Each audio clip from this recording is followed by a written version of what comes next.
ವೀಕ್ಷಕರೇ ನಮಸ್ಕಾರ. ಇವತ್ತು ನಾವು ವಿಜಯನಗರ ಜಿಲ್ಲೆ ಕೂಡ್ಲಿಗಿ ತಾಲೂಕಿನ ಹೊಸಳ್ಳಿ ಗ್ರಾಮಕ್ಕೆ ಬಂದಿದ್ದೀವಿ. ಇಲ್ಲಿ ಒಬ್ಬರು ದಾಳಿಂಬೆ ಬೆಳೆಗಾರರಿದ್ದಾರೆ, ಕುಮಾರ್ ಗೌಡ ಅಂತ. ಅವ್ರ ತೋಟಕ್ಕೆ ಬಂದಿದ್ದೀವಿ.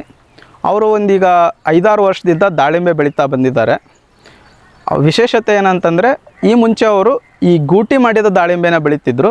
ಇತ್ತೀಚೆಗೆ ಹೊಸದಾಗಿ ಈ ಟಿಶ್ಯೂ ಕಲ್ಚರ್, ಅಂಗಾಂಶ ಕೃಷಿ ಮಾಡಿದ ಏನು ದಾಳಿಂಬೆ ಅಂತೀವಲ್ಲ, ಅವನು ಕೂಡ ಹಾಕ್ಕೊಂಡಿದ್ದಾರೆ. ಈಗ ಯಾಕೆ ಅವರು ಈ ಗೂಟಿಯಿಂದ ಈ ಅಂಗಾಂಶ ಕೃಷಿ ಮಾಡಿದ ದಾಳಿಂಬೆಗೆ ಬಂದರು ಮತ್ತು ಅವರ ಗೂಟಿಯಲ್ಲಿ ಅವರ ದಾಳಿಂಬೆ ಬೆಳೆದ ಅನುಭವ ಏನು ಅನ್ನೋದನ್ನು ಅವರ ಬಾಯಿಂದನೇ ಕೇಳ್ಕೊಂಡು ಬರೋಣ. ಬನ್ನಿ ವೀಕ್ಷಕರೇ. ಸರ್ ನಮಸ್ಕಾರ. ನಮಸ್ತೆ. ನಮ್ಮ ಫಾರಂ ಟಿವಿಯ ಕೃಷಿ ಅಂಗಳದಲ್ಲಿ ಕಾರ್ಯಕ್ರಮಕ್ಕೆ ತಮಗೆ ಸ್ವಾಗತ ಸರ್. ನಾವು ನಿಮ್ಮ ತೋಟಕ್ಕೆ ಬಂದಿದ್ವಿ. ಒಳ್ಳೆ ಒಂದು ದಾಳಿಂಬೆ ತೋಟ ಮಾಡಿದಿರಿ, ಒಳ್ಳೆ ರೀತಿ ದಾಳಿಂಬೆ ಬೆಳೆನ ಬೆಳೆದಿದ್ದೀರಿ ಸರ್.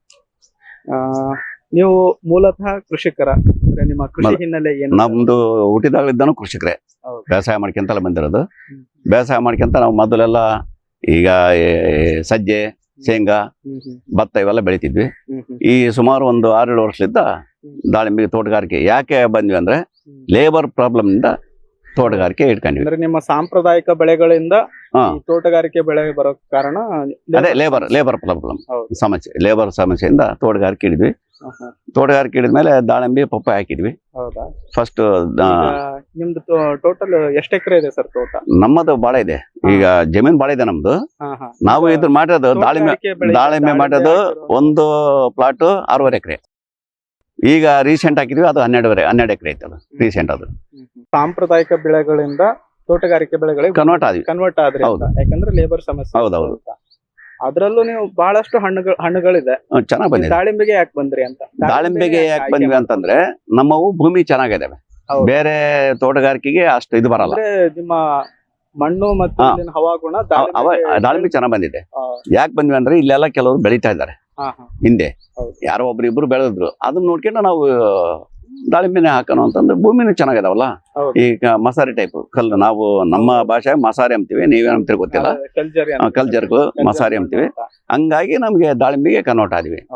ಬೇರೆ ಬೆಳೆ ಇಡಕ್ಕೆ ಅಷ್ಟು ಇದು ಬರಲ್ಲ. ದಾಳಿಂಬೆ ಚೆನ್ನಾಗ್ ಬರುತ್ತೆ ನಮ್ಗೆ. ಈಗ ನಾವು ನೋಡಿ, ಈಗ ಇದು 4ನೇ ಬೆಳೆ, ಇದು 4ನೇ ಬೆಳೆ ಚೆನ್ನಾಗ್ ಬಂದಿದೆ. ಅಂದ್ರೆ ಈಗ ಎಷ್ಟು ವರ್ಷದಿಂದ ಬೆಳಿತಿದ್ರಿ ಸರ್? ಅಂದ್ರೆ ಈಗ 6 ವರ್ಷ. 6 ವರ್ಷ ಆಯ್ತು. 6 ವರ್ಷದಿಂದ ಬೆಳಿತಿದ್ರಿ ಸರ್. ಈಗ ಯಾವ ತಳಿ ಇದೆ ಸರ್? ಇದು ಭಗವಾ ತಳಿ. ಈಗ ಮೊದಲು ಗೂಟಿ ತಂದಿದ್ವಿ. ಅದೇ ಆ ಕಡೆ ಪ್ಲಾಟ್ ಗೂಟಿ. ಹೌದು, 2 ತರ ಬರುತ್ತೆ ಗೂಟಿ. ಮೊದ್ಲೆಲ್ಲ ಗೂಟಿ ಬರೋದು. ಹೌದು, ಗೂಟಿ. ಇತ್ತೀಚೆಗೆಲ್ಲ ಟಿಶ್ಯೂ ಕಲ್ಚರ್, ಕೃಷಿ ಮಾಡಿ. ಅಲ್ಲಲ್ಲ, ನಾವು ಮಾಡಿದ್ದಂಗಂದ್ರೆ ಒಂದು ಬೆಳೆ ಅದು 4.25 ಎಕರೆನ ಗೂಟಿ ತಂದು ಹಾಕಿದ್ವಿ. ಹೌದು. ಅದು ಅಂತ ಇದು ಬರಲ್ಲ, ಅದು ಚೆನ್ನಾಗ್ ಬಂತು, ಬರೋದೇನು ನಮ್ಗೇನು ಫೇಲ್ ಆಗಿಲ್ಲ, ಚೆನ್ನಾಗ್ ಬಂತು. ಇದನ್ನ ಗೂಟಿಯಿಂದ ಸಸಿ ಮಾಡಿದ್ರು. ಇದು ಓಕೆ. ಇದು ಅದು ಬರೀ ಗೂಟಿ. ಹೌದು, ಬರೀ ಗೂಟಿ. ಆ ಗೂಟಿ ತಂದು ಹಾಕಿದ್ವಿ. ಗೂಟಿ ತಂದು ಇದು ಮಾಡಿರೋದು. ಇದು ಗೂಟಿಯಿಂದ ಸಸಿ ಆ ಟೈಪ್ ಮಾಡಿದ್ವಿ. ಅದು ಇದು ಅದಕ್ಕಿಂತ ಚೆನ್ನಾಗ್ ಬಂತಿದ್ದು. ಟಿಶ್ಯೂ ಕಲ್ಚರ್ ದಾಳಿಂಬೆ ಅದು ಎಷ್ಟಿದೆ ಸರ್? ಅದು ಎಷ್ಟು ಎಕರೆ ಇದೆ? ಅದು 12 ಎಕರೆ ಐತಿ. ಅಂದ್ರೆ ಒಂದು ಎಷ್ಟು ಗಿಡ ಆಗ್ತದೆ? ಒಂದು 5,000 ಗಿಡ. 5,000 ಗಿಡ. 4,800 ಹಾಕಿದೀವಿ. ಇನ್ನೊಂದ್ 200 ಹೋಗ್ ಸಸಿ ಅಂತಂದು ಇಟ್ಕೊಂಡಿರ್ತೀವಿ. ಸರ್, ಈಗ ನೀವು ಟಿಶ್ಯೂ ಕಲ್ಚರ್ ಗಿಡ ತಂದಿರಿ ಅಂತ ಹೇಳಿದ್ರದ, ಎಲ್ಲಿಂದ ಸರ್ ಇದು ಅಂತ? ಅದೇ ಗೂಗ್ಲೋ ಬಯೋಟೆಕ್. ಬಯೋಟೆಕ್ ಇಲ್ಲಿ ಬೆಂಗಳೂರು ದೇವನಹಳ್ಳಿ ಅಂತ. ಅಂದ್ರೆ ಸರ್, ಅವ್ರದೇ ಯಾಕೆ ಅಂತ ಅಂದ್ರೆ ಅವ್ರ ಹೆಂಗ್ ಪರಿಚಯ ಆಯ್ತು? ಅವ್ರು ಪರಿಚಯ ಆಗಿದ್ದ ಅಂತಂದ್ರೆ ಇಲ್ಲಿ ನಮ್ಮಲ್ಲಿ ಸುತ್ತಮುತ್ತ ಹಳ್ಳಿಗಳಲ್ಲಿ ಒಬ್ರಿಬ್ರು ಹಾಕಿದ್ದಾರೆ. ಅದು ಚೆನ್ನಾಗ್ ಬಂದೈತೆ. ಅದು ಬಹಳ ಚೆನ್ನಾಗ್ ಬಂದೈತೆ. ಅವರೆಲ್ಲ ಈಗೆಲ್ಲ ಒಂದು ಕ್ರಾಪ್ ತೆಗ್ದಾರೆ. ಅದರಿಂದ ನಾವು ಕೂಡ ನಮ್ಮ ಸ್ನೇಹಿತರು, ಅವರು ಬೇರೆ ಹಾಕಿ ನಮ್ಮ ಸ್ನೇಹಿತರೆ, ಅವರು ಬೇರೆ ಇರಲ್ಲ. ಅದು ಅವರಿಂದ ನಾವು ಅಂದ್ರೆ ನಿಮ್ಮ ಸ್ನೇಹಿತರು ಈಗಾಗ್ಲೇ ಹಾಕಿದ್ದಾರೆ. ಒಳ್ಳೆ ಬೆಳೆ ಬಂತು. ಅವ್ರು ನಿಮಗೆ ಹೇಳಿದ್ರು ಚೆನ್ನಾಗಿ ಬರುತ್ತೆ, ಅಲ್ಲಿ ಹೋಗಿ ಅಲ್ಲಿಂದಾನೆ ತರ್ರಿ ಅಂತ. ನಾನು ಇನ್ನೊಂದು ನೋಡ್ತಿದ್ದೆ ಸರ್, ಸಾಮಾನ್ಯವಾಗಿ ಏನಾಗುತ್ತೆ ಅಂತಂದ್ರೆ ಈ ಲ್ಯಾಬೊರೇಟರಿಗಳಲ್ಲಿ ಮೊದ್ಲೇ ಬುಕ್ಕಿಂಗ್ ಮಾಡ್ಬೇಕು, ಆಮೇಲೆ ಹೇಳಿ ಟೈಮ್ ಅದು ನಿಜ. ಅದು ನಿಜ. ಇವ್ರದ್ದು ಹೆಂಗೆ ಸರ್ ಅಂತ? ಅದು ನಿಜ. ಅಡ್ವಾನ್ಸ್ ಬುಕ್ಕಿಂಗ್ ಮಾಡಿದ್ರೆ ಮಾತ್ರ ಬೆಳೆ ಕೊಡ್ತಾರೆ. ನಮ್ಗೆ ಇಲ್ಲ, ಅದು ಎನಿ ಟೈಮ್ ಕೊಡಲ್ಲ ಅಂದ್ರೂ ಕೂಡ ಈಗ ಅದು ಡಿಮ್ಯಾಂಡ್ ಮೇಲೆ ಹೋಗುತ್ತೆ. ರೈತರು ಜಾಸ್ತಿ ಆದ್ರೆ ನಮ್ಗೆ ಏನು ಮಾಡ್ಲಿಲ್ಲ. ಅವ್ರು ಹೋಗಿ ಒಂದ್ ಸಾರಿ ಹೇಳಿ ಬಂದ್ವಿ, ನಾವು ಹೊಲ ರೆಡಿ ಆಗಿದ್ದಲ್ಲ, ಅಡ್ವಾನ್ಸ್ ಹೇಳಿ ಬಂದ್ವಿ, 1 ತಿಂಗಳ ಮುಂಚೆ ಹೇಳಿ ಬಂದ್ವಿ. ನೆಕ್ಸ್ಟ್ 1 ತಿಂಗಳ ಆದ್ಮೇಲೆ ಅವರು ಗಿಡ ಕೊಟ್ಟರು. ಎನಿ ಟೈಮ್ ಕರೆಕ್ಟ್ ಕೊಟ್ಟರು. ಈಗ ನಂದೊಂದು ಕುತೂಹಲ ಸರ್, ಈಗ ನೀವ್ ಈಗಾಗ್ಲೇ ಗೂಟಿ ಮಾಡಿರೋ ಇದನ್ನು ಹಾಕಿದಿರಿ, ಈಗ ಟಿಶ್ಯೂ ಕಲ್ಚರ್ ಬಂದಿದೆ. ಹೌದು. ಯಾಕೆ, ಏನ್ ಕಾರಣ ಅಂತ? ಅದು ಬೆಳೆ ಚೆನ್ನಾಗ್ ಬಂದಿದೆಯಲ್ಲ, ನಮ್ ಸ್ನೇಹಿತರು ಚೆನ್ನಾಗ್ ಬೆಳೆದಾರೆ. ನಾವು ಒಂದ್ ನೋಡೋಣ. ಇದ್ರಲ್ಲಿ ಏನಾದ್ರು ನಿಮಗೆ ಏನಾದ್ರು ಸಮಸ್ಯೆ ಇದು ಫೇಲ್ ಏನಾಗಿಲ್ಲ, ಹೌದು. ಇದು ಫೇಲ್ ಆಗಿಲ್ಲ, ಹ್ಮ್. ಚೇಂಜ್ ಆಗ್ಬೇಕು. ಹೌದು ಈಗ ವ್ಯವಸಾಯ ಪದ್ಧತಿ ಹೆಂಗೈತಂದ್ರೆ ಈ ಸರ್ತಿ ಶೇಂಗಾ ಹಾಕ್ತಿವಿ ಅಂತಂದ್ರೆ ನೆಕ್ಸ್ಟ್ ಶೇಂಗಾ ಹಾಕ್ಬಾರ್ದು, ಹೌದು ಬೇರೆ ಬೆಳೆ ಇಡ್ಬೇಕು. ಹಂಗಿದ್ರೆ ಮಾತ್ರ ಇವೆ ಬೆಳೆ ಚೆನ್ನಾಗ್ ಬರ್ತವೆ. ಒಂದಲ್ದ ಇನ್ನೊಂದು ಚೇಂಜ್ ಮಾಡ್ಕೋಬೇಕು ನಾವು. ಹೌದು. ಆ ರೀತಿ ನಾವು ಮಾಡಿದ್ವಿ, ಅದು ಬಿಟ್ಟು ಬೇರೆ ಇನ್ನೇನಿಲ್ಲ. ಈಗ ಇವು ಟಿಶ್ಯೂ ಕಲ್ಚರ್ ಗಿಡ ಅಂಗಾಂಶ ಕೃಷಿ ಮಾಡಿದ್ದ ಒಂದ್ ಗಿಡ ಎಷ್ಟಕ್ಕೆ ಬಿತ್ತು ಸರ್ ನಿಮ್ಗೆ? ಒಂದ್ ಗಿಡ ಅವಾಗಿನ ರೇಟ್ನಾಗ ಅದು ಬಾಡಿಗೆ ಸೇರಿ 42 ರೂಪಾಯಿ ಬಿತ್ತು. ಬಾಡಿಗೆ ಸೇರಿ ಅಂದ್ರೆ ನೀವು ಅಲ್ಲಿಂದ ಇಲ್ಲಿ ತರೋ ಹ್ಮ್. ಖರ್ಚೆಲ್ಲ ಸೇರಿ ಅಷ್ಟು. 2 ಸೇರಿ 42 ಬಿತ್ತು. ಈಗ ನೀವು ಗೂಟಿ ಗಿಡನು ಇದು ಮಾಡ್ಕೊಂಡಿದ್ದೀರಲ್ಲ, ಹ್ಮ್. ಗೂಟಿ ಗಿಡ ಎಷ್ಟು ಬೀಳುತ್ತೆ ಸರ್ ಒಂದ್ ಗಿಡ? ಗೂಟಿ ಗಿಡ ಅವಾಗ ಗೂಟಿ ಬಿದ್ದದ್ದು 6 ವರ್ಷದ 6 ವರ್ಷ ಕೆಳಗೆ ಬಿದ್ದದ್ದು 14 ರೂಪಾಯಿ ಒಂದು ಗೂಟಿ ಬಿದ್ದು. 14 ರೂಪಾಯಿ 14 15 ರೂಪಾಯಿ ಬಾಡಿಗೆ ಬಿಟ್ಟು ಬಾಡಿಗೆ ಬಿಟ್ಟು ತಿರ್ಗಿ ಬಾಡಿಗೆ ಸೇರಿ 20 ರೂಪಾಯಿ ಬೀಳ್ತದೆ 20 ಒಂದು ಗೂಟಿ. ರೂಪಾಯಿ. ಅಂದ್ರೆ 2ರಷ್ಟು ಇದೆ ಹೌದು ಬೆಲೆ. ಹೌದು. ಆದ್ರೂ ಅದು 6 ವರ್ಷದ ಹಿಂದಿನ ಅದು ಇನ್ಲು ಮಾತ್ರ ಇವಾಗ ಜಾಸ್ತಿ ಇದೆ. ಹೌದೌದು. ಈಗ ಅದೇ 28-30 ರೂಪಾಯಿ ಐತೆ, 30-35 ಅದು ಕೂಡ ಐತೆ. ಈ ರೀತಿ ಇದೆ. ಓಕೆ ಸರ್, ಈಗ ನೀವು ಭೂಮಿ ಸಿದ್ಧತೆ ಯಾವ ರೀತಿ ಮಾಡ್ಕೊಂಡಿದ್ರಿ ಈ ದಾಳಿಂಬೆ ಗಿಡಗಳನ್ನ ಹಚ್ಕೊಳ್ಳಕ್ಕೆ? ಯಾವ ರೀತಿ First ಮಾಡ್ಕೊಂಡಿದ್ರಿ? ಇದು ಫ್ಲೋ ಹೊಡಿತೀವಿ. ಹ್ಮ್. ಫ್ಲೋ ಹೊಡೆದ್ಮೇಲೆ ಇದು ಒಂದು ಟ್ಯಾಕ್ ತಂದು ಇದನ್ನ ದಿಬ್ಬ ಹಾ. ಇದು ದಿಬ್ಬ ಮಾಡ್ಕೊಂಡು ದಿಬ್ಬ ಮಾಡ್ಕೊಂತೀವಿ. ಒಂದು ಎಷ್ಟು ಹೈಟ್ ಆಗುತ್ತೆ ಸರ್? ಎಷ್ಟು ಹೈಟ್? ಒಂದು 2 ಅಡಿ 3 ಅಡಿ 2 ಅಡಿ 2 ಅಡಿ ಹೈಟ್ ಬರುತ್ತೆ. ಮಾಡ್ಕೊಂತೀರಿ. ಅದ್ ಮಾಡ್ಕೊಂಡು ಆಮೇಲೆ ಅದಕ್ಕೆ ಇದು ಇಷ್ಟಡಿ ಅಂತಂದು ಹಾಕ್ಯಂತೀವಲ್ಲ, 8 ಅಡಿ 10 ಅಡಿ ಈ ರೀತಿ ಒಂದು ಡಿಪ್ ಮಾಡ್ಕೊಂಡು ಗುಂಡಿ ಮಾಡ್ಕೊಂಡು ಗುಂಡಿ ಮಾಡ್ಕೊಂತೀವಿ. ಹೌದು. ಗುಂಡಿ ಮಾಡ್ಕೊಂಡು ಅದಕ್ಕೆ ಏನೇನು ಹಾಕ್ತೀರಿ? ಅದಕ್ಕೆ ದಂದ್ ಗೊಬ್ಬರ ಹಾಕ್ತಿವಿ. ಫಸ್ಟ್ ಕೊಟ್ಟಿಗೆ ಗೊಬ್ಬರ ಹಾ. ಕೊಟ್ಟಿಗೆ ಗೊಬ್ಬರ ಹಾಕ್ತಿವಿ. ಹ್ಮ್. ಅಂದ್ರೆ ಸಸಿ ಹಾಕ್ಬೇಕಾರೆ ಸಸಿ ಹಾಕ್ಬೇಕಾರೆ ದಂದ್ ಗೊಬ್ಬರ ಹಾಕ್ತಿವಿ. ತಿರ್ಗಾ ಅದು ಬೆಳೆ ಬಂದ್ಮೇಲೆ ಒಂದು 6 ತಿಂಗಳು ಆದ್ಮೇಲೆ ನಮ್ಮ ಗೌರ್ಮೆಂಟ್ ಗೊಬ್ಬರ ಅವು ಆರ್ಗ್ಯಾನಿಕ್ ಅವೆಲ್ಲ ಬೆಳಿತೀವಿ. ಫಸ್ಟ್ ಹಾಕೋದ್ರಲ್ಲಿ ದಂದ್ ಗೊಬ್ಬರ. ಹೌದು. ಈಗ ನಿಮ್ಮ ಇದ್ರಲ್ಲಿ ನೋಡ್ತಿದ್ದೆ ಸರ್, ಡ್ರಿಪ್ ಹಾಕೊಂಡಿದ್ರೆ ಅಂದ್ರೆ ಕೆಲವೊಂದ್ ಕಡೆ 2 ಡ್ರಿಪ್ ಹಾಕೊಂತಾರೆ, ಹಿಂಗೆಲ್ಲ ಮಾಡ್ತಾರೆ. ನಿಮಗೆ ನೀರಿನ ಇದು ಮೂಲ ಹೇಗೆ? ನೀರಿಂದು ಸ್ವಲ್ಪ ಕಡಿಮೆ ಐತಿ ಇಲ್ಲಿ ನಮ್ಮಲ್ಲಿ. ನೀರು ಮೊದಲು, ಇವಾಗ ಮಳೆ ಬಂದಿದೆ ಚೆನ್ನಾಗಿದೆ ನೀರು. ಹೌದು. ಮೊದಲು ನೀರಿಂದು ಸ್ವಲ್ಪ ಕಷ್ಟ ಇತ್ತು. ನೀರಿನ ಕಷ್ಟ ಆಗಿ ಬೋರ್ಗಳೆಲ್ಲ ಹಾಕಿ ಫೇಲ್ ಆಗಿ ಸ್ವಲ್ಪ ಈ ವರ್ಷ ಈಗ 2 ವರ್ಷದಿಂದ ಪರವಾಗಿಲ್ಲ ನೀರಿಂದ. ಅಂದ್ರೆ ನಿಮ್ದು ಎಲ್ಲ ಬೋರ್ವೆಲ್ ಮೇಲೆ? ಎಲ್ಲ ಬೋರ್ವೆಲ್ ಎಲ್ಲ ಡ್ರಿಪ್. ಹೌದೌದು, ಡಿಪ್.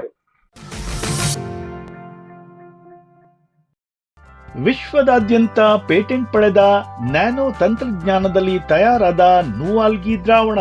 ನೂವಾಲ್ಗಿ ಉಪಯೋಗಿಸಿದ ಮೇಲೆ ತುಂಬಾ ಇಳುವರಿನೂ ಬಂದಿದೆ. ಕಾಳು ಮೆಣಸಿಗಂತೂ ಬಹಳ ಚೆನ್ನಾಗಿ ಬರುತ್ತೆ.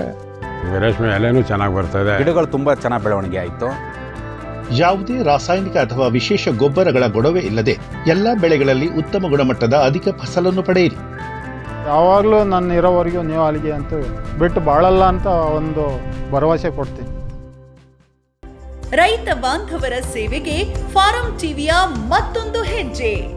ಅತ್ಯುತ್ತಮ ಲ್ಯಾಬ್ ಮತ್ತು ನರ್ಸರಿಯ ಟಿಶ್ಯೂ ಕಲ್ಚರ್ ಮತ್ತು ಬೀಜ ಗಿಡಗಳು, ಗುಗಳೆ ಬಯೋಟೆಕ್ನ ಜಿನಿನ್ ಮತ್ತು ಏಲಕ್ಕಿ ಬಾಳೆ ಟಿಸಿ ಗಿಡಗಳು, ರೋಗರಹಿತ ದಾಳಿಂಬೆ ಮತ್ತು ಶೀಘ್ರ ಬೆಳೆಯುವ ತೇಗದ ಟಿಶ್ಯೂ ಕಲ್ಚರ್ ಗಿಡಗಳು, Taiwan red lady hybrid F1 ಮತ್ತು ನಂಬರ್ 15 ಪಪಾಯ ಬೀಜ ಗಿಡಗಳು. ಹಿಂದೆ ಕರೆ ಮಾಡಿ ಗಿಡ ಕಾಯ್ದಿರಿಸಿ. ಫ್ಯೂಚರ್ ಬಯೋಟೆಕ್ ಸಾವಯವ ಕೃಷಿಯ ವೇಗವರ್ಧಕ. ಪೋಷಕಾಂಶ ಪೂರೈಕೆಗೆ NPK ಕಲ್ಚರ್, ವ್ಯಾಮ್, PSP ಮತ್ತು KMB. ಜೈವಿಕ ರೋಗ ಕೀಟ ನಿಯಂತ್ರಣಕ್ಕೆ ಟ್ರೈಕೋಡರ್ಮಾ, ಸೂಡೋಮೊನಾಸ್. ಸಾವಯವ ಗೊಬ್ಬರ ಉತ್ಪಾದನೆಗೆ ಕಾಂಪೋಸ್ಟ್ ಕಲ್ಚರ್. ಹೂವು ಕಾಯಿ ಉದುರುವ ಸಮಸ್ಯೆಗೆ ಕಾಮಧೇನು ಮತ್ತು ಸತ್ವ. ಮಣ್ಣಿನ ಆರೋಗ್ಯ ವೃದ್ಧಿಗೆ future biotech, Dharwad. Shramajeevi farm ಟಿವಿಯಿಂದ ಜಸ್ಟ್ ಸೀಡ್ಸ್, ಕೈತೋಟ, ಸ್ವಂತಕ್ಕೆ ಬೆಳೆ ಮತ್ತು ತಾರಸಿ ತೋಟಗಳಿಗೆ ತರಕಾರಿ ಮತ್ತು ಹೂ ಬೀಜಗಳು. IIHR ಮತ್ತು ತೋಟಗಾರಿಕೆ ವಿಶ್ವವಿದ್ಯಾಲಯದ ಅಧಿಕ ಇಳುವರಿಯ ಸುಧಾರಿತ ತಳಿ ಹಾಗೂ ಹೈಬ್ರಿಡ್ ಬೀಜಗಳು. 50 ರೂಪಾಯಿ ಚಿಕ್ಕ ಪ್ಯಾಕೆಟ್ನಲ್ಲಿ. UPI ಮೂಲಕ ಹಣ ಪಾವತಿಸಿದರೆ ಅಂಚೆ ಮೂಲಕ ಬೀಜ ನಿಮ್ಮ ಮನೆ ಬಾಗಿಲಿಗೆ. ಅಧಿಕೃತ ತಳಿಗಳ ನಿಜ ಬೀಜಗಳು. ಫಾರ್ಮ್ ಟಿವಿಯ ಮೊಳಕೆ ಗ್ಯಾರಂಟಿ. Just seeds.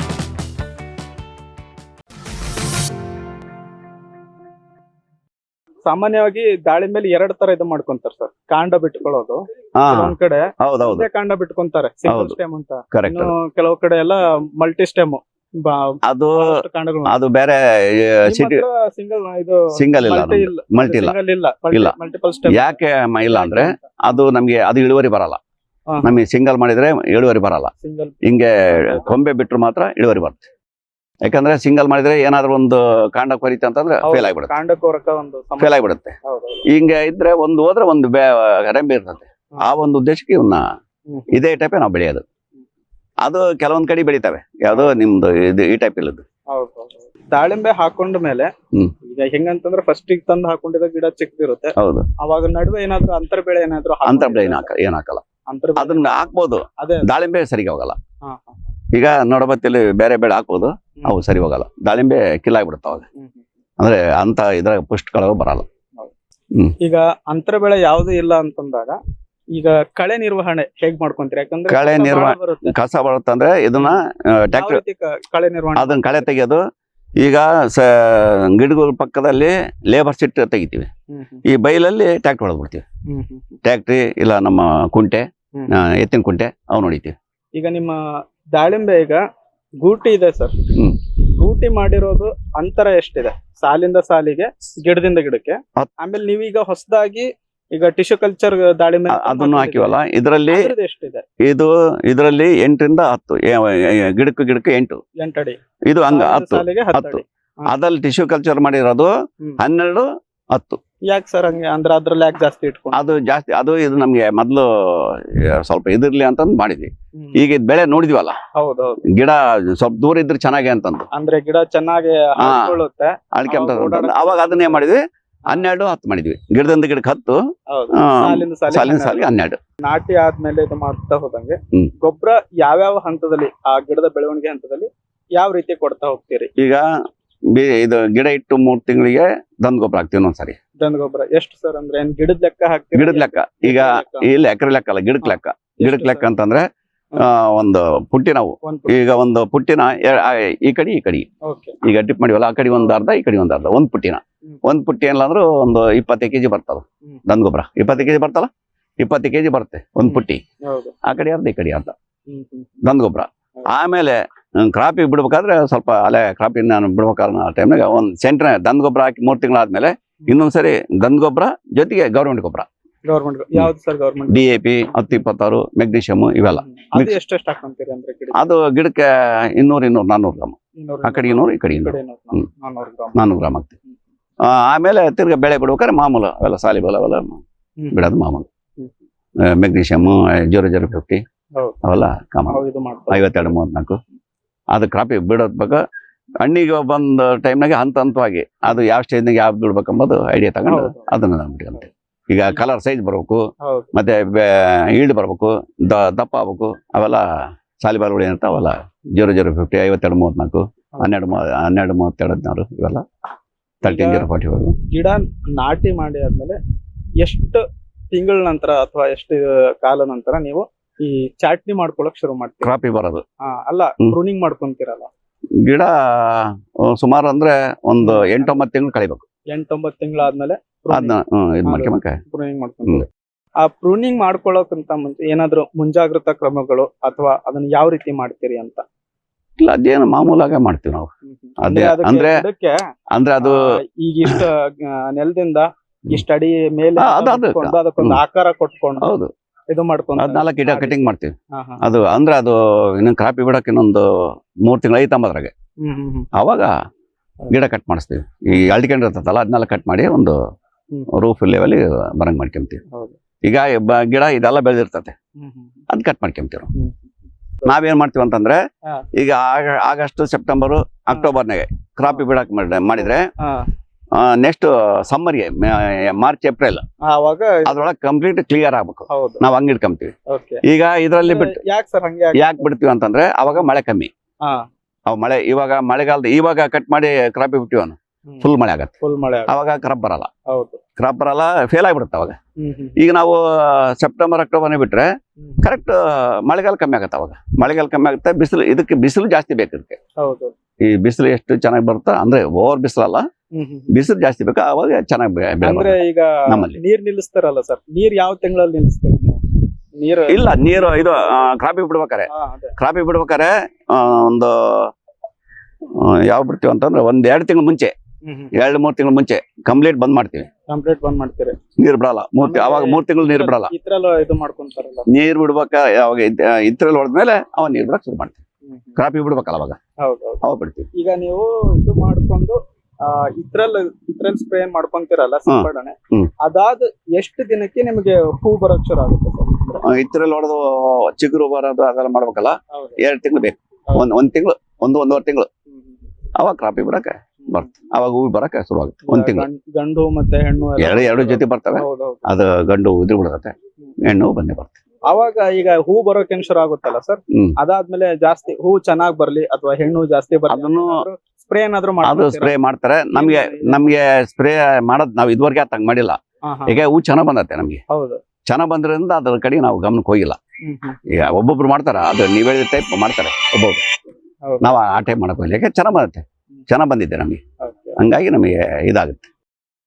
ಕಾಯಿ ಕಟ್ಟೋಕ್ ಶುರು ಮಾಡಿದ್ಮೇಲೆ ಇದೇ ನೀವು ಅದಕ್ಕೆ ಮತ್ತೆ ಅದಕ್ಕೆ ಏನಾದ್ರು ಮೈಕ್ರೋ ನ್ಯೂಟ್ರಿಯೆಂಟ್ಸ್ ಅಂತಾರಲ್ಲ ಸರ್, ಅಂತ ಏನಾದ್ರು ಸ್ಪ್ರೇ ಏನಾದ್ರು ಕೊಟ್ಟು ಅದು ಸ್ಪ್ರೇ ಮಾಡೋದು ಯಾಕಂದ್ರೆ ಬೇರೆ Correct. ಕಾಯಿ ಸೈಜ್ ಚೆನ್ನಾಗಿ ಇಲ್ಲ, ಅದು ಅದಕ್ಕೆ ಅವೆಲ್ಲ ಮಾಡ್ತೀವಿ.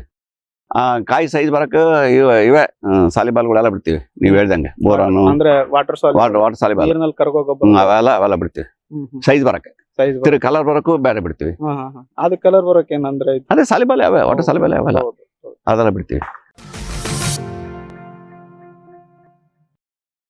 ಫಾರ್ಮ್ ಟಿವಿ ವೀಕ್ಷಕ ರೈತರ ಬೆಳೆ ರಕ್ಷಣೆ ಈಗ ಹಿಂದೆಂದಿಗಿಂತ ಸುಲಭ, ಸರಳ, ಸುರಕ್ಷಿತ. ಶ್ರಮಜೀವಿಯಿಂದ ಸೂಕ್ಷ್ಮ ಪೋಷಕಾಂಶ, ಸೂಕ್ಷ್ಮಾಣುಜೀವಿ ಮತ್ತು ಬೇರುವರ್ಧಕಗಳು. ಕಾಳುಮೆಣಸು ಸೊರಗು ರೋಗ ತಡೆಗೆ ಟ್ರೈಕೋಡರ್ಮಾ ಸುಡೋಮೋನಾಸ್. ಸಮೃದ್ಧ ಬೆಳವಣಿಗೆ, ರೋಗ ನಿರೋಧಕ ಶಕ್ತಿಗೆ IISR ಪೆಪ್ಪರ್ ಸ್ಪೆಷಲ್. ಕೋಕೋ ಗಿಡಗಳ ಆರೋಗ್ಯಕ್ಕೆ ಜಿಂಕ್ ಸಲ್ಫೇಟ್ ಮತ್ತು ಫೆರಸ್ ಸಲ್ಫೇಟ್. ಅಡಿಕೆ ಹಿಡಿಮುಂಡಿಗೆ ನಿರ್ವಹಣೆಗೆ ರೂಟ್ ಪವರ್, ಜಿಂಕ್ ಮತ್ತು ಬೋರಾನ್. ಖಚಿತ ಗುಣಮಟ್ಟ, ಪ್ರಾಮಾಣಿಕ ಬೆಲೆ, ನಿರಂತರ ಸಲಹಾ ಸೇವೆ. ನಮ್ಮಿಂದಲೇ ಖರೀದಿಸಿ, ನಮ್ಮ ಬದ್ಧತೆಯ ಸೇವೆಗೆ ಬೆಂಬಲ ನೀಡಿ. ಭಾರತದ ಅತ್ಯುತ್ತಮ ತೋಟಗಾರಿಕೆ ಎಕ್ಸ್ಪೋ ಅನುಭವಿಸಿ ಹಾರ್ತಿ ಕನೆಕ್ಟ್ ಇಂಡಿಯಾ 2025 ಸೆಪ್ಟೆಂಬರ್ 25ರಿಂದ 27ರವರೆಗೆ ಬೆಂಗಳೂರು.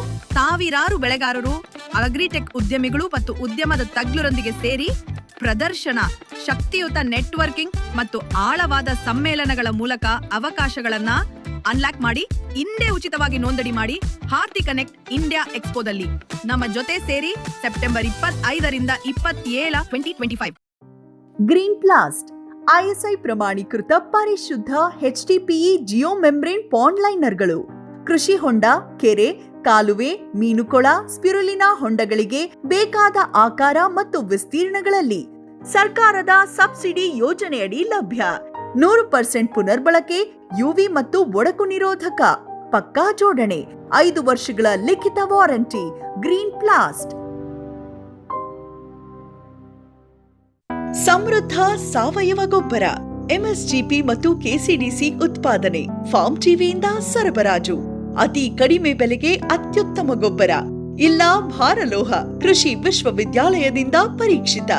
ಸಾವಯವ ಇಂಗಾಲ, NPK, PH, EC ಎಲ್ಲ ನಿಗದಿತ ಮಿತಿಯಲ್ಲಿ. ಅಡಿಕೆ, ತೆಂಗು, ಬಾಳೆ, ಕಾಫಿ, ದಾಳಿಂಬೆ, ದ್ರಾಕ್ಷಿ, ಕಬ್ಬು, ಭತ್ತ, ಜೋಳ, ಹತ್ತಿ ಹೀಗೆ ಎಲ್ಲಾ ಬೆಳೆಗಳಿಗೂ ಪ್ರಶಸ್ತ. ಜೀವಂತ ಮಣ್ಣು, ಸಮೃದ್ಧ ಬೆಳೆ, ಅತ್ಯಧಿಕ ಲಾಭಕ್ಕೆ ಬಳಸಿ ಸಿಟಿ ಕಾಂಪೋಸ್ಟ್. ನಿಮ್ಮ ತೋಟದಲ್ಲಿ ನೀವು ಕಂಡಂತಹ ರೋಗ ಕೀಟಗಳ ಸಮಸ್ಯೆ ಏನು ಮತ್ತು ಅದನ್ನ ನೀವು ಯಾವ ರೀತಿ ನಿರ್ವಹಣೆ ಮಾಡಿದ್ರಿ? ನಮ್ಗೆ ಸ್ವಲ್ಪ ನಮ್ಗೆ ದಾಳಿಂಬೆ ಹಾಕಿದ ನೋಡ್ತೀವಿ, ನಮಗೆ ಡಿಸೀಸ್ ಕಮ್ಮಿ ಇದೆ. ನಮ್ ದಾಳಿಂಬೆಗೆ ಯಾವತ್ತೂ ಡಿಸೀಸ್ ಬಂದಿಲ್ಲ ಜಾಸ್ತಿ. ಈಗ ಮೋಡ ಮುಚ್ಚಿಕೊಂಡಾಗ ಒಂದ್ ಸ್ವಲ್ಪ ಜಾಸ್ತಿ ಬರುತ್ತೆ. ಅದ್ ಬಿಟ್ರೆ ನಮ್ದು ಕೆಲವೊಂದು ತೋಟ ನೋಡಿದ್ರೆ ಡಿಸೀಸ್ನಾಗ ಹೋಗ್ಬಿಡ್ತೈತಲ್ಲ. ನಮ್ದು ಆ ರೀತಿ ಆಗಿಲ್ಲ. ಈಗ ಅಂದ್ರೆ ನಿಮ್ಮಲ್ಲಿ ಯಾವ್ದು ಇದನ್ನೇ ಬರಲಿಲ್ಲ ಸರ್? ಯಾವ್ದು ಡಿಸೀಸ್ ಜಾಸ್ತಿ ಬಂದಿಲ್ಲ. ಔಷಧ ಸ್ಪ್ರೇ ಮಾಡ್ತೀವಿ, ಅವಕ್ಕೆಲ್ಲ ಮಾಮೂಲು ಫಂಗಸ್ ಟೈಪ್ ಅಂತ ಬಂದ್ರೆ ಮಾಮೂಲಿ ಸಣ್ಣ ಸಣ್ಣ, ದೊಡ್ಡದಿಲ್ಲ. ಒಂದು ದುಂಡಾಣು ಅಂಗಮ ಲೈಟ್ ಅಂತಾರೆ, ಹೌದು. ಅದು ಬಿಟ್ರೆ ಸೊರಗು ರೋಗ ಬರುತ್ತೆ. ಹೌದು, ಜಾಸ್ತಿ ನಮ್ಮ ದಾಳಿಂಬೆ ರೈತರಿಗೆ ತೊಂದರೆ ಕೊಡೋದಂತಂದ್ರೆ ಅದೇ ಫಂಗಸ್. ಹೌದು, ಅದೇ ಸೊರಗು ರೋಗ ಅಂತ, ವಿಲ್ಟ್ ಅಂತ. ಹೌದೌದು, ಅದು ಬಂದಿದೆ. ಆ ಕಡೆ ಬಂದಿದೆ, ಇಲ್ಟ್ ಬಂದಿದೆ. ಹೌದಾ? ಬಂದಿರೋದ್ರಿಂದಲೇ ನಾವು ತೋಟ ತೆಗೆದದ್ದು. ಅದು ಬಹಳ ಇಲ್ಟ್. ಈಗ 3ನೇ ಕ್ರಾಪ್, 4ನೇ ಕ್ರಾಪ್, 4ನೇ ಕ್ರಾಪ್ಗೆ ತೆಗೆದ್ಬಿಟ್ವಿ. ಈಗ ಅಲ್ಲಿ ಏನ್ ಮಾಡ್ತಿದ್ರಿ ಸರ್? ಅದು ಪಪ್ಪಾಯ ಹಾಕಿದ್ವಿ. ಪಪ್ಪಾಯ ಹಾಕಿದ್ರಿ ಅಲ್ಲಿ. ಯಾವ್ದು ಸರ್? 15 number 15 papaya. ಹೌದು, ಅದು ಚೆನ್ನಾಗಿದೆ. ಇನ್ನ ಈಗ ಹಾಕಿ 3 ತಿಂಗಳು ಆಯ್ತು. 2 ತಿಂಗಳು ಆಗಿರ್ಬೋದು, 2.5 ತಿಂಗಳು. ಈಗ ಅಲ್ಲಿ ಸೊರಗು ರೋಗ ಬಂದಿತ್ತಲ್ಲ ಸರ್, ಸ್ವಲ್ಪ ತೆಗ್ದು ಹಾಕಿದಿರಿ ಅಂತ. ಈಗ ಉಳಿದಿರೋದಕ್ಕೆ ಅದನ್ನ ಯಾವ ರೀತಿ ಏನ್ ಸ್ಪ್ರೇ ಏನಾದ್ರು ಮಾಡ್ಕೊಂಡು ನಿರ್ವಹಣೆ ಇಲ್ಲ ಮಾಡಿದ್ರು ಅದು ಹೋಗಲ್ಲ ಹೋಗೋದಿಲ್ಲ. ಸ್ವರ್ಗ ರೋಗ ಬಂತ ಒಂದ್ಸರಿ ಬಂತಂದ್ರೆ ಹೋಗೋದೇ ಇಲ್ಲ ಅದು. ನಿರ್ವಹಣೆ ಅದಕ್ಕೆ ಮಾಡೋದು ಔಷಧ ಐತಿಲ್ಲ ಗೊತ್ತಿಲ್ಲ, ಒಟ್ಟು ಅದು ಹೋಗೋದೇ ಇಲ್ಲ. ಒಂದ್ ಗಿಡಕ್ಕೆ ಆಯ್ತಂದ್ರೆ ಇನ್ನೊಂದ್ ಗಿಡಕ್ಕೆ ಅಟ್ಯಾಚ್ ಆಗ್ಬಿಡುತ್ತೆ. ಹೌದೌದು ಈ ಗಿಡ ತೆಗೆದ್ವನ್ನ ಇದು ಬಂದದಂತ ಅಲ್ಲೇ ಇನ್ನೊಂದ್ ನೆಕ್ಸ್ಟ್ ಅದು ಆ ಗಿಡಕ್ಕೆ ಆಗ್ತದೆ, ಹೌದೌದು. ಕಂಟಿನ್ಯೂ ಆಗ್ಬಿಡುತ್ತೆ. ಹಂಗಾಗಿ ಎಲ್ಲ ಬಯಲಾಗ್ಬಿಡುತ್ತೆ. ಈಗ ಸರ್ ನಿಮ್ದು ಈಗಾಗ್ಲೇ ಇದೊಂದು 3-4 ಎಕರೆ ಈಗ ತೋಟ ಇರೋದ್ರಿಂದ ಒಳ್ಳೆ ಚೆನ್ನಾಗಿ ಇದು ಬರುತ್ತೆ. ನಿಮಗೆ ಮಾರುಕಟ್ಟೆ ವ್ಯವಸ್ಥೆ ಹೇಗಿದೆ ಅದ್ರ ಬಗ್ಗೆ ನೀವು ನಮಗೆ ಮಾರ್ಕೆಟ್ ಅಂತಂದ್ರೆ ನಾ ಬೆಂಗಳೂರಿಗೆ ಅಂದ್ರೆ ಇಲ್ಲಿ ಯಾವ ಇಲ್ಲ. ಕಾಂಟ್ರಾಕ್ಟ್ ಕೊಡ್ತೀರಾ ಅವರೇ? ಇಲ್ಲ ನಾವು ಇಲ್ಲಿ ಬಂದು ಕೆಲವರು ಹೊಲದ ಮೇಲೆ ತಗೊಂತಾರೆ, ಯಾರು ಮಾರಾಟಗಾರರು. ಅದು ನಾವು ಗಿಟ್ಟಿದ್ರೆ ಕೊಡ್ತೀವಿ, ಹೌದು. ಇಲ್ಲ ಅಂದ್ರೆ ಮಾರ್ಕೆಟ್ ಹೊಡಿತೀವಿ. ನಾವ್ ಅವ್ರನ್ನ ಕಾಯಲ್ಲ. ಈಗ ಬಂತಾರೆ ಅವ್ರ ಏನ್ ಮಾಡ್ತಾರೆ ಅಂದ್ರೆ ಮುಗಿಸ್ಕೊಂಡ್ಬಿಡ್ತಾರೆ, ಒಳ್ಳೊಳ್ಳೆ ತಗೊಂತಾರೆ. ಹೌದು. ಈ ಕೆಲಸ ಬಂದ್ಬಿಟ್ಟು ಹೋಗ್ಬಿಡ್ತಾರೆ. Okay okay. ಅವ ತಾಂಡೆ ಮಾಡಕ ಯಾವನ ತಿರ್ಗಾ ವೇಸ್ಟ್ ಆಗತ್ತೆ, ಬಿಸಿ ಹಾಕ್ಬೇಕಾರೆ. ಬೇಡ, ಮಾರ್ಕೆಟ್ ಕೊಡ್ಬಿಟ್ಟು ಕಟ್ಟಿಲ್ಲ. ಮಾರ್ಕೆಟೇ ಜಾಸ್ತಿ. ನಿಮ್ ತೋಟದಲ್ಲಿ 4ನೇ ಬೆಳೆನೂ ಇದೆ, 2ನೇ ಬೆಳೆನೂ ಇದೆ. ಹೌದು. ಈಗ 4ನೇ ಬೆಳೆಯಲ್ಲಿ ಈಗ ನೀವು ಈಗ 4 ಬೆಳೆ ತೆಗ್ದಿದ್ದೀರಿ ಅಂತಂದ್ರೆ ಒಂದ್ ವರ್ಷಕ್ಕೆ ಒಂದ್ ಗಿಡಕ್ಕೆ ಈಗ ಎಷ್ಟು ನಿಮ್ಗೆ ಕಾಯಿ ಬರ್ತಾ ಇದೆ? ಒಂದ್ ಗಿಡಕ್ಕೆ ಒಳ್ಳೆ ಬೆಳೆ ಬಂತಂದ್ರೆ 3-4 ಬಾಕ್ಸ್ ಬರ್ತಾವ. 3-4 ಬಾಕ್ಸ್. 4 ಬಾಕ್ಸ್ ಕೆಜಿ ಆಗುತ್ತೆ? 40 ಕೆಜಿ ಆಗುತ್ತೆ. 40 ಒಂದ್ ಬಾಕ್ಸ್ 10 ಕೆಜಿ. 10 ಕೆಜಿ. 3-4 ಬಾಕ್ಸ್. ಏನು ಕಮ್ಮಿ ಆಯ್ತು ಅಂದ್ರೂ ಕೂಡ 2 ಬಾಕ್ಸ್ ಅಂತ ಕಾಯಂ. 2 ಬಾಕ್ಸ್. ಏನು ಇದಾಗಿಲ್ಲಪ್ಪ ಅಂದ್ರೆ 2 ಬಾಕ್ಸ್ ಕಾಯಂ. ಈಗ ಒಂದ್ ವರ್ಷಕ್ಕೆ ಒಂದ್ ಬೆಳೆ ತೆಗೆದಾಗ ಒಂದು ಒಟ್ಟು ಇಳುವರಿ ಎಷ್ಟಾಗಿರುತ್ತೆ? ನಮ್ದು ಏನಿಲ್ಲ ಅಂದ್ರೆ ಒಂದು ಬೆಳೆಗೆ ಕನಿಷ್ಠ ಒಂದು 40-35-40 ಟನ್ ಬಂದಿದೆ. ಅಂದ್ರೆ 3.5 ಎಕರೆಗೆ 35-40 ಟನ್ ಬಂದಿದೆ. ನಿಮಗೆ ಏನ್ ರೇಟ್ ಏನ್ ಸಿಗ್ತದೆ ಸರ್ ಮಾರ್ಕೆಟ್? ರೇಟ್ ಅಂದ್ರೆ ಅವರೇಜ್ ಲೆಕ್ಕ ಹಾಕೊಂಡ್ರೆ ಕೆಜಿ ಲೆಕ್ಕ? ಕೆಜಿ ಲೆಕ್ಕನೆ ನಮ್ಗೆ ಅವರೇಜ್ ಸಿಗೋದು ಹಂಗ್ ಲೆಕ್ಕ. ಒಬ್ರಿಗೆ ಒಂದು ಅದು ಭಾಗ ಮಾಡ್ತಾರೆ, SP SSP ಈ ಟೈಪ್ ಗ್ರೇಡಿಂಗ್ ಮಾಡ್ತಾರಲ್ಲ, ಆ ಗ್ರೇಡಿಂಗ್ ಲೆಕ್ಕ ಹಾಕೊಂಡು ನಾವೆಲ್ಲ ಟೋಟಲ್ ಹೆಂಗ್ ಮಾಡ್ಕೊಂತೀವಿ ಅಂದ್ರೆ, ಈಗ ಮೊದಲನೇ ಗ್ರೇಡಿಗೆ ಎಷ್ಟು ಸಿಗುತ್ತೆ? ಫಸ್ಟ್ ಗ್ರೇಡಿಂದು ಒಂದು 200 ರೂಪಾಯಿ ಸಿಗ್ತದನ್ರಿ. ಸೆಕೆಂಡ್ ಗ್ರೇಡ್ ಹಂಗ 10 ಇಳಿಸ್ಕೊಂಡು ಬರುತ್ತೆ. ನಾವು ಅದನ್ನೆಲ್ಲ ಲೆಕ್ಕ ಹಾಕೊಂಡು ಅವರೇಜ್ 100-120 ರೂಪಾಯಿ ಕೆಜಿ ಎಲ್ಲ ಅವರೇಜ್ ಹಂಗ್ ಲೆಕ್ಕ ಹಾಕ್ಯಂತೀವಿ ನಾವು. ಹಂಗಂತಂದ್ರೆ ಈಗ ನಿಮ್ಗೆ ಒಟ್ಟು ಈಗ 3-3.5 ಈಗ ಒಂದು ಎಷ್ಟು ಆದಾಯ ಎಷ್ಟು ಬರುತ್ತೆ ಸರ್ ನಿಮ್ಗೆ? ಆದಾಯ ಚೆನ್ನಾಗ್ ಬಂದಿದೆ. ಈಗ ನಾವು 3.5 ಎಕರೆ ಅಂದ್ರೆ ಒಂದು ಬೆಳೆಗೆ ನಮ್ಮ ಅನ್ಕೊಂಡಂಗೆ ಒಂದ್ ಸಾರಿ 30 ಲಕ್ಷ ಆಯ್ತು, ಒಂದ್ ಸಾರಿ 40 ಲಕ್ಷ ಆಯ್ತು. ಓಕೆ. 2ನೇ ಬೆಳೆ ಬಂದಾಗ 3ನೇ ಬೆಳೆ ಒಂದ್ ಸ್ವಲ್ಪ ಕಮ್ಮಿ ಆಯ್ತು. 35-40 ಅವರೇಜ್ ಕಾಯಂ. 35-40 ಲಕ್ಷ ಬರುತ್ತೆ. 40 ಲಕ್ಷ ಬರುತ್ತೆ. ನಾವು ಖರ್ಚು ಮಾಡೋದು ಸ್ವಲ್ಪ. ಹೌದು. ನಿಮ್ಮ ಬಂಡವಾಳ ಎಷ್ಟು? ಬಂಡವಾಳ ಈಗ ಗಿಡ ತಂದು ಭೂಮಿ ಸಿದ್ಧತೆ ಭೂಮಿ ಬೆಳೆ ಇಟ್ಟಾಗ್ಲಿದ್ದ ಲೆಕ್ಕ ಹಾಕ್ಯಂಡ್ರು ಕೂಡ 30 ಲಕ್ಷ ಹಾಕ್ತಾನ್ರಿ. 30 ಲಕ್ಷ ಹಾಕಿದ್ರೆ 10 ಲಕ್ಷ ರೂಪಾಯಿ ಖರ್ಚೈತಿ. 10 ಲಕ್ಷ ಎಲ್ಲ ಬಂತ ಅದ್ರಾಗೆ, ಗೊಬ್ಬರ ಔಷಧ ಎಲ್ಲ ಬಂತು, ಖರ್ಚೈತಿ. ಅಂದ್ರೆ ಈಗ ನೀವು 10 ಲಕ್ಷ ರೂಪಾಯಿ ಬಂಡವಾಳ ಹಾಕಿದ್ರೆ 30-35 ಲಕ್ಷ ಬರುತ್ತೆ. ಮೇಲಿಂದ 20-25 ಲಕ್ಷ ಹಂಗಾಗಿ ಒಳ್ಳೆ ಇದು ಲಾಭ ಅಂತ. ಹೌದು, ಅದಂತ ಈಗ ಗೂಟೆ ಮಾಡಿರೋ ಇದನ್ನು ಹಾಕೊಂಡಿದ್ದೀರಿ, ತಾಳೆಮೆನು ಹಾಕೊಂಡಿದ್ದೀರಿ. ಈಗ ಗೂಗ್ಲೆ ಅವ್ರದ್ದು ಇದು ಹಾಕೊಂಡಿದ್ದೀರಿ, ಟಿಶ್ಯೂ ಕಲ್ಚರ್ ಮಾಡಿರೋ ತಾಳೆಮೆನು ಹಾಕೊಂಡಿದ್ದೀರಿ. ನಿಮಗೇನ್ ಅನ್ಸುತ್ತೆ ಸರ್, ಆ ಗಿಡದ ಬೆಳವಣಿಗೆ ಚೆನ್ನಾಗ್ ಬರ್ತಿದೆ? ಈ ಲ್ಯಾಬ್ ಇಂದ ತಂದಿರೋ ಗಿಡಗಳ ಬೆಳವಣಿಗೆ ಚೆನ್ನಾಗ್ ಬರ್ತಿದೆ? ಬೇರೆ ಯಾವ್ದಾದ್ರು ಸಜೆಸ್ಟ್ ಮಾಡ್ತೀರಾ ನೀವು? ಅದನ್ನೇ ಮಾಡ್ತೀವಿ ನಾವು. ಹೌದಾ? ಯಾಕಂದ್ರೆ ಸ್ವಲ್ಪ ಅದು ಅಂತ ಇದು ಬರ್ಲಿಲ್ಲ, ಅದು ಇವಾಗ ಇನ್ನ ಹೊಸ ಹಾಕಿವಿ ಅಂದ್ರೆ ಅದೇ ಬಹಳ ಚೆನ್ನಾಗ್ ಬರುತ್ತೆ ಅಂತ ನಮ್ಮ ಮನ್ಸಿಗೆ. ಇನ್ನು ನಾವು ನೋಡ್ತಾ ಇದೀವಲ್ಲ, ಈಗ ಈ ಗಿಡ ಬೆಳವಣಿಗೆ ಮಾಡಿದ್ದು ಮೊದಲು, ಆ ಬೆಳವಣಿಗೆ ನೋಡಿದ್ಕು ಡಿಫ್ರೆನ್ಸ್ ಹಂಗ್ ಲೆಕ್ಕ ಆಗ್ತದೆ, ವ್ಯತ್ಯಾಸ ಬರುತ್ತೆ. ಅದು ಬಹಳ ಚೆನ್ನಾಗ್ ಬರ್ತದೆ, ಚೆನ್ನಾಗ್ ಬರುತ್ತೆ. ಈಗ 2 ತಿಂಗಳ ಇದ್ರಲ್ಲಿ ಏನೋ ಹೇಳ್ತಾರೆ ಇವಾಗ ಏನಂತಂದ್ರೆ, ಗೂಟಿ ಆದ್ರೆ ಅದೇನೋ ತಾಯಿ ಗಿಡ ಅಂತೀವಲ್ಲ, ತಾಯಿ ಗಿಡ ಅಂತೀವಿ, ಏನಾದ್ರು ರೋಗ ಅದು ಫಾಲ್ಟ್. ಹಂಗಾಗಿ ಅದನ್ನೇ ಇದು ಮಾಡ್ತೀವಿ. ಹಂಗಾಗಿ ಟಿಶ್ಯೂ ಕಲ್ಚರ್ ಹೋಗಿದ್ದು ಅದೇ ಪಾಯಿಂಟ್, ಅದೇ ಇದ್ರ ಸಲುವಾಗಿ ಮೇನ್ ಪಾಯಿಂಟ್ ಅದು. ಇದು ಈ ಅಲ್ಲಿಗೇನೆ ಬೇಡ್ರಿ, ಪಕ್ಕದಾಗ ಒಂದು ಹೊಲ ಡಿಸೀಸ್ ಇತ್ತು ಅಂತಂದ್ರೆ ಇದಕ್ ಬಂದ್ಬಿಡುತ್ತೆ. ತಾಯಿ ಗಿಡ ತಕ್ಕನ ಯಾಕೆ ಹೋಗ್ತೀರಿ? ಇಲ್ಲ, ಅದು ಈಗ ಪಕ್ಕದಲ್ಲಿ ಇದೆ ಅಂತಂದ್ರೆ ಬರೋದು ಎಲ್ಲ ತೋಟಗಳು. ಪಕ್ಕದಲ್ಲಿ ಅಂದ್ರೆ 1-2-3 ಬೆಳೆ ಹೊಲ ತಡದ ಮೇಲೆ ಇದ್ರು ಕೂಡ ಅದು ಕಾಮನ್ ಬರೋದು, ಡಿಸೀಸ್ ಬರೋದು ಕಾಮನ್. ನೀವು ಇಷ್ಟೊತ್ತು ನಮ್ಮ ವೀಕ್ಷಕರಿಗೆ ನೀವು ನಿಮ್ಮ ಒಂದು ದಾಳಿಂಬೆ ಬೆಳೆ ಬೆಳೆದು ನಿಮ್ಮ ಅದರ ಒಂದು ಅನುಭವನ ಹಂಚ್ಕೊಂಡ್ರಿ. ಯಾವ ರೀತಿ ನೀವು ಗೂಟಿ ಮಾಡಿರೋ ದಾಳಿಂಬೆನೂ ಬೆಳೆದಿದ್ದೀರಿ, ಮತ್ ಈಗ ಹೊಸದಾಗಿ ಟಿಶ್ಯೂ ಕಲ್ಚರ್ ಅಂಗಾಂಶ ಮಾಡಿದ ಗೂಗ್ಲೆ ಬಯೋಟೆಕ್ ಅವರ ಒಂದು ಈ ದಾಳಿಂಬೆ ಬೆಳೆಯನ್ನು ಬೆಳೆದಿದ್ದೀರಿ. ಅದಕ್ಕೆ ಒಂದಕ್ಕೊಂದು ಹೋಲಿಕೆ ಮಾಡಿದಾಗ ಅದು ಎಷ್ಟರ ಮಟ್ಟಿಗೆ ಚೆನ್ನಾಗಿದೆ, ಮತ್ತೆ ನಿಮ್ಮ ಈ ಒಂದು ಗೂಟಿ ದಾಳಿಂಬೆಯಲ್ಲಿ ನಿಮ್ಮ ಅನುಭವ ಹೇಗಿತ್ತು ಅನ್ನೋದನ್ನ ನಮ್ಮ ವೀಕ್ಷಕರ ಜೊತೆ ಹಂಚಿಕೊಂಡಿದ್ದೀರಿ ಸರ್. ಹ್ಮ್. ಹಾಗಾಗಿ ನಮ್ಮ ವೀಕ್ಷಕರ ಪರವಾಗಿ ಮತ್ತು ನಮ್ಮ ಫಾರಂ ಟಿವಿ ವಾಹಿನಿಯ ಪರವಾಗಿ ತಮಗೆ ಧನ್ಯವಾದಗಳು ಸರ್. ನಮಸ್ತೆ. ವೀಕ್ಷಕರೇ, ನೀವು ಇಷ್ಟೊತ್ತು ನೋಡಿದ್ರಿ ನಮ್ಮ ಕುಮಾರಗೌಡ ಅವರು ಅವರ ಒಂದು ದಾಳಿಂಬೆ ಬೆಳೆದ ಅನುಭವವನ್ನು ಹಂಚ್ಕೊಂಡ್ರು. ಅವರು ಯಾವ ರೀತಿ ಮೊದಲು ಈ ಗೂಟಿ ಮಾಡಿದ ದಾಳಿಂಬೆಯನ್ನು ಬೆಳೀತಿದ್ರು, ಅದರಲ್ಲಿ ಅವರು ಯಾವ ರೀತಿ ಲಾಭ ಗಳಿಸಿದ್ರು ಅನ್ನೋ ಅವರ ಅನುಭವ ಹೇಳ್ಕೊಂಡ್ರು. ಆಮೇಲೆ ಇತ್ತೀಚೆಗೆ ಅವರು ಯಾಕೆ ಈ ಒಂದು ಗೂಟಿಯಿಂದ ಈ ಅಂಗಾಂಶ ಕೃಷಿ ಮಾಡಿದ ಟಿಶ್ಯೂ ಕಲ್ಚರ್ ದಾಳಿಂಬೆಗೆ ಅವರು ಪರಿವರ್ತನೆ ಆದರು ಅನ್ನೋ ಅವರ ಈ ಒಂದು ಅನುಭವವನ್ನು ನಮ್ಮ ಜೊತೆಗೆ ಭಾಳ ಚೆನ್ನಾಗಿ ಹಂಚ್ಕೊಂಡ್ರು. ಇಷ್ಟೊತ್ತು ಮಾಹಿತಿ ನೀಡಿದ್ದಕ್ಕಾಗಿ ಅವರಿಗೆ ನಿಮ್ಮ ಪರವಾಗಿ ಮತ್ತು ನಮ್ಮ ಫಾರಂ ಟಿವಿ ವಾಹಿನಿಯ ಪರವಾಗಿ ಧನ್ಯವಾದಗಳು ಹೇಳ್ತಾ ಇವತ್ತಿನ ಕಾರ್ಯಕ್ರಮವನ್ನು ಇಲ್ಲಿಗೆ ಮುಗಿಸೋಣ. ನಮಸ್ಕಾರ.